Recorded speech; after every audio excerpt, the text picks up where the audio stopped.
বিধানসভা নির্বাচন যত এগিয়ে আসছে ততই রাজ্যের বিভিন্ন প্রান্তে বামেদের প্রচার কর্মসূচি আরও সক্রিয় হয়ে উঠছে। গ্রাম থেকে শহর সব জায়গাতেই প্রার্থীরা সাধারণ মানুষের সঙ্গে সরাসরি যোগাযোগ বাড়ানোর চেষ্টা করছেন। সকালে পাড়া ঘোরা, আবার বিকেলে ছোট ছোট সভা, আবার কোথাও মিছিল, সব মিলিয়ে একটানা প্রচারের ছবি চারিদিকে দেখা যাচ্ছে। বাম প্রার্থীরা মূলত মানুষের দৈনন্দিন সমস্যাগুলোকে সামনে রেখে কথা বলছেন।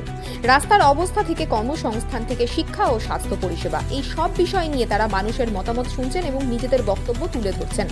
অনেক জায়গায় স্থানীয় কর্মী সমর্থকরাও এই প্রচারে অংশ নিচ্ছেন বলে একটা সংগঠিত প্রচেষ্টার ছবি স্পষ্ট হচ্ছে।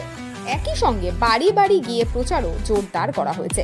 প্রার্থীরা মানুষের দরজায় পৌঁছে সরাসরি কথা বলছেন, তাদের সমস্যা ও আশা আকাঙ্ক্ষার কথা জানার চেষ্টাও করেছেন।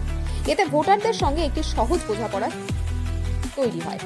সব মিলিয়ে নির্বাচন যত ঘনিয়ে আসছে ততই বামেদের প্রচার কর্মসূচি আরও গতিশীল হয়ে উঠছে এবং তা রাজ্যের রাজনৈতিক পরিবেশে একটি গুরুত্বপূর্ণ অংশ।